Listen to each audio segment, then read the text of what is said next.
Hi everyone, in this video I'm going to be showing you how you can take your Dark Angel from this to this. My goal by the end of this video is by spending a little bit more time on your army painting and using the hints, tips and techniques in this video to really make them stand out on that battlefield. And of course, for this chapter we are doing the Dark Angels. This is a new little colour recipe, colour scheme that I've got, and it's one that I really like, and in my eyes is where I envision the Dark Angels to be. So first up, as I always like to do at the beginning of my videos, is give you a couple of different colour schemes. Now I know this camera angle, I do apologise for this, it looks like it's got a zenithal prime on it, but in reality it hasn't. I'm just trying some new camera angles and I didn't set up the lights properly, but we do change that throughout the video.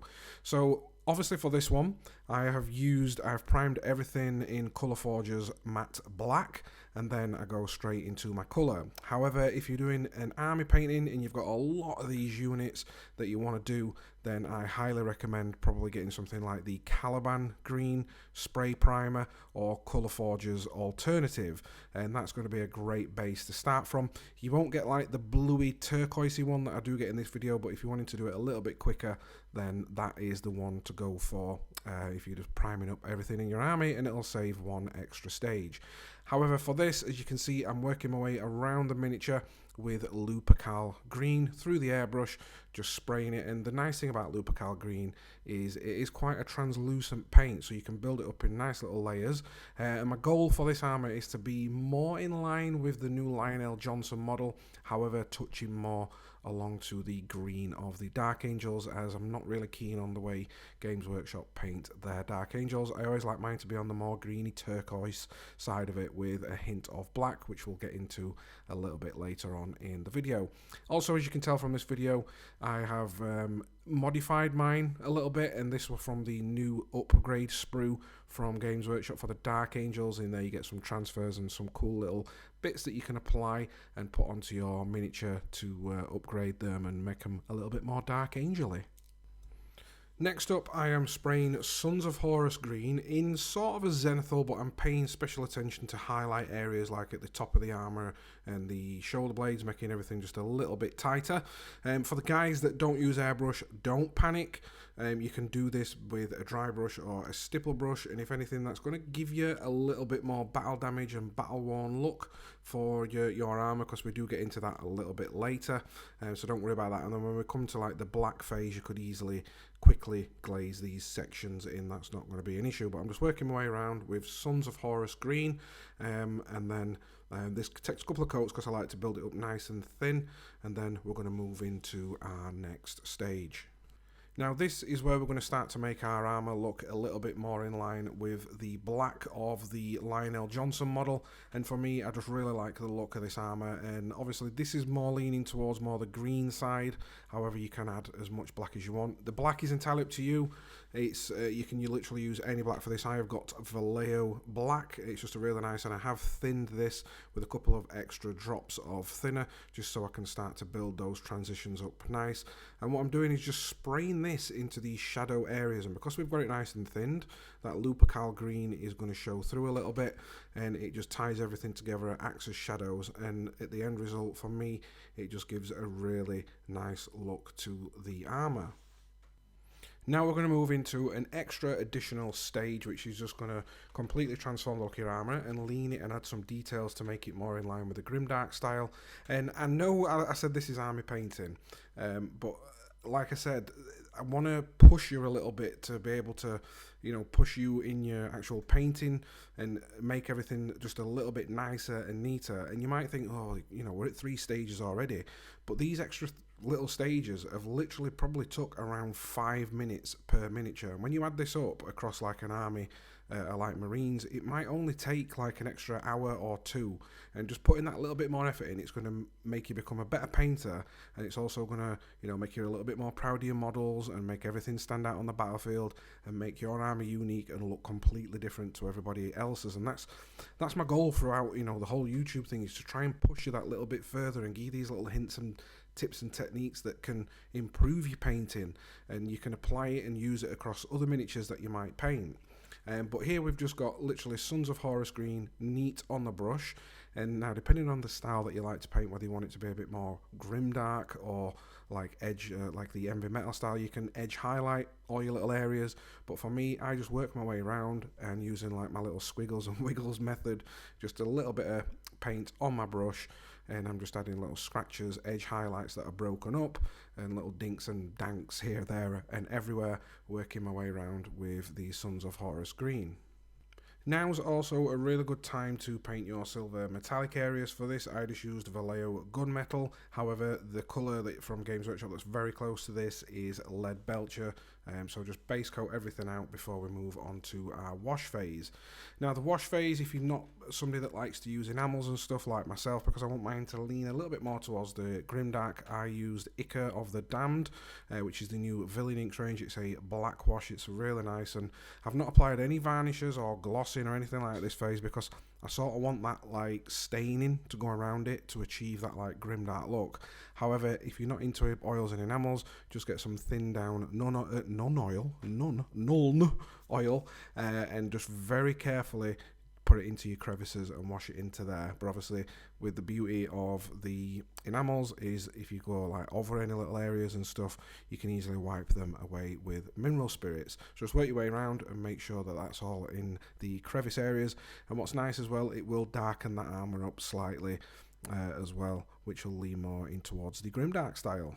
Now at this stage is a really good time to add your transfers if that's what you want to add to your miniature, and then I gave everything just to seal those in a coat of satin varnish. Now this step is not necessary if you don't like to add like your vinyls and stuff, or you don't even have to add the varnish. However, I've just done it on this to show you an extra little step that took a few minutes if you want to add that. And obviously I've chipped up the vinyls and stuff. I just got a little scalpel once it had settled before I actually gave everything a satin varnish, but again, this stage is optional. Now what we're going to paint is hood and robes. Now the colour recipe for this, and I'll give you the alternatives as well.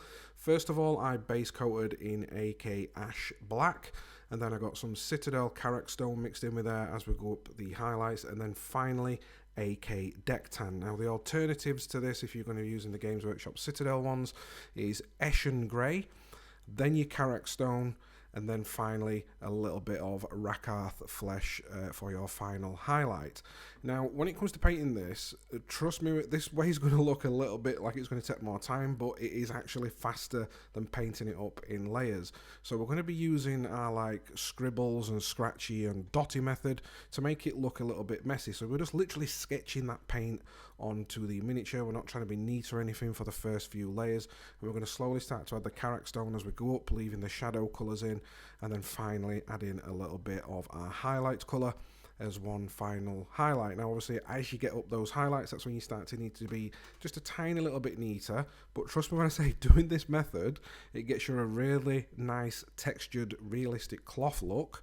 And it's also quite fun to paint because you can relax your hand on your wrist on edge at table and start to paint everything up, and it actually goes on a little bit faster than what you would if you're just painting these nice little neat strokes in and thinning your paint and building it up and building it up. This way is a lot faster and the results look 10 times better.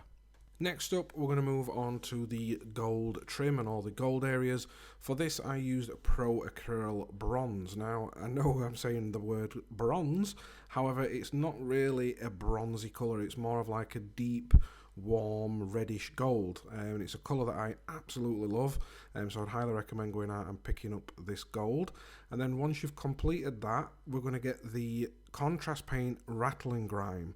Now there's two things you can do with this. What you want to go over all your areas with the Rattling Grime. Make sure you're thinning it down slightly with water. You don't have to use the contrast medium for this, just thin it down with water. And then you can also go over your silver metallic areas with this as well, just to grime everything up, shift that colour slightly. In my eyes, it just makes everything on your metallics look 10 times better. Once that's dried, I'm going to get Scale 75 Peridot Alchemy. God, that were a tongue twister.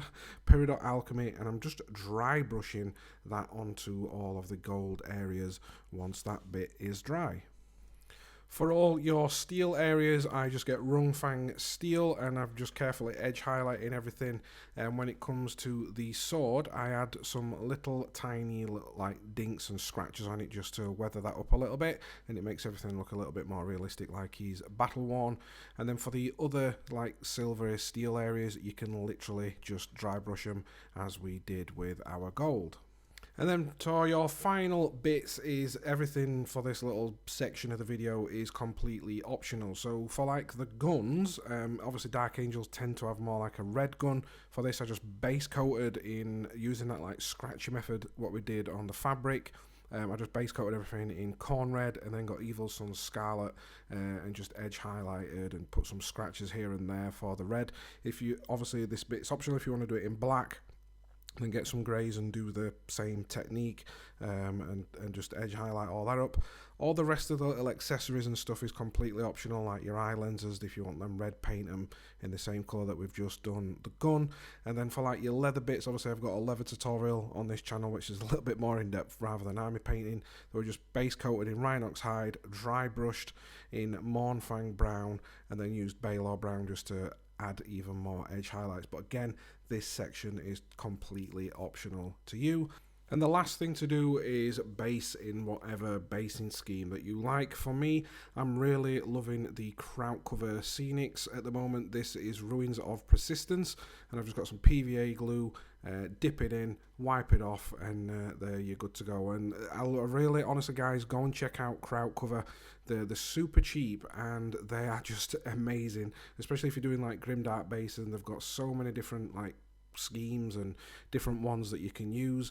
And again, this part of the video is completely optional depending on what sort of basing that you would like to do, and it's just a one dip sort of thing. You don't have to paint it, you can just literally put some PVA glue on, bang, off you go, dries. So some closing thoughts before we end the video. Obviously again, if you want to add tiny little details, like I've added some little chips and dinks around the armour, again this is optional. I've added a tiny little bit of verdigris to certain areas, but again guys, what I want you to take from this video, if you're into like really simple easy painting, just adding these extra few steps, these extra few little layers and techniques of how to apply that paint with your brush can actually speed up your army painting process, and the results you're going to get are going to be 10 times better than just simply slapping that paint on, sticking it on table, and off you go. You know, you're going to turn some heads with this. People are going to really enjoy the look of your armor, especially when it comes to this basing for army painting. It's so simple, easy to use, and you can knock an army of these out pretty quick overnight. And literally, like I said a little bit earlier on, by each miniature, like if you're spending like an hour to 2 hours per miniature, putting like an extra 30 minutes into each miniature is literally going to completely transform the way it looks, and it's going to be an army that you're so much prouder. Now obviously I do have a couple more in-depth Grimdark tutorials on the Dark Angels if you're not too keen on this colour scheme, so you can jump over. There's 2 of them, so please highly recommend checking them out if you want to, you know, take some of the techniques from this video or the paints from the other videos and apply them to this style. So yeah, links will be in the description below.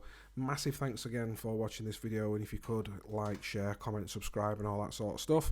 Next video is going to be the new like Risen Fallen Warriors that came out recently from Games Workshop, so we're going to be checking them out and showing you some cool techniques that we can do for that. So if you don't want to miss out, make sure you're a subscriber, and until next time guys, I'll catch you in my next video.